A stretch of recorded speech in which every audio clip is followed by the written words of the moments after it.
ගොඩක් අයට තියෙන ගැටලුවක් තමයි V380 Pro app එක ටික දවසක් යූස් කරලා ආයෙ ටික දවසක් app එකට login වෙන්න නැතුව ඉද්දි මෙන්න මේ වගේ විදියට interface එක එන එක. ඉතින් මෙතනදී වෙන්නේ app එකෙන් log out වෙන එක. අපි බලමු මෙහෙම වුණොත් අපි මොකද කරන්න ඕනේ කියලා. මුලින්ම ඔයාලට interface එක මේ විදිහට තමයි එන්නේ login register කියලා. ඉතින් ඔයාලා එතනදී login කියන එක select කරගන්න මුලින්ම. ඊට පස්සේ මෙතනදී forget password කියන එක click කරගන්න. forget password කියන එක click කරගත්තාන් පස්සේ ඔයාලට මෙන්න මේ විදිහට email address එක නැත්නම් ඔයාලා register වෙච්ච WhatsApp number එක දෙන්න එනවා. ඉතින් මම කලින් register වෙලා තිබ්බ email එක නිසා Gmail එක මේ විදිහට add කරගන්නවා. ඉතින් මම මෙන්න මේ විදිහට Gmail එක add කරගෙන next කියන එක click කරගන්නවා.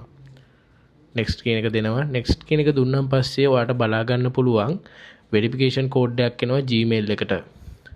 ඒ Gmail එකට එන verification code එක අපි Gmail එකෙන් බලලා හරියටම type කරගන්න ඕන. 94.9004 කියන verification code එක දැන් මම මෙතන type කරගන්නවා. මෙන්න මේ විදිහට type කරලා next කියන එක දුන්නාන් පස්සේ මෙන්න මේ විදිහට අපිට password එක change කරගන්න එනවා. අපිට අලුත් password එකක් දාගන්න තමයි තියෙන්නේ.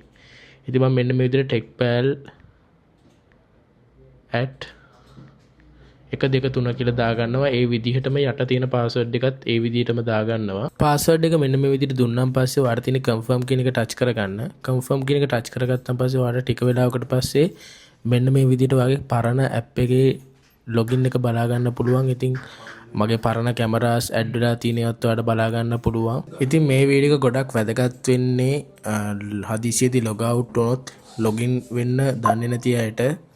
ඉතින් මෙහෙමයි ඔයාලට password එක අමතක වුණත් දැන් V380 Pro app එකට register වෙලා password එක අමතක වුණත් ඔයාලට මේ ක්‍රමයට පුළුවන් අලුත් password එකක් දාලා ඔයාලා app එකයි යථා තත්ත්වයට පත් කරගන්න. ඉතින් දන්නේ නැති දෙයක් තියෙනවා නම් අනිවාර්යෙන් කමෙන්ට් එකක් දාන්න යන්න. ඒ වගේම අපේ ටෙක්නිකල් නම්බරේ මතක් කරනම් 077 760 72 63 මේ වීඩියෝ එක බලලා try කරන්න. බැරිම නම් ටෙක්නිකල් නම්බරයට කතා කරලා ටෙක්නිකල් සපෝට් එකක් ගන්න අමතක කරන්න එපා. ඒ වගේම channel එක subscribe කරලා තියාගන්නත් අමතක කරන්න එපා.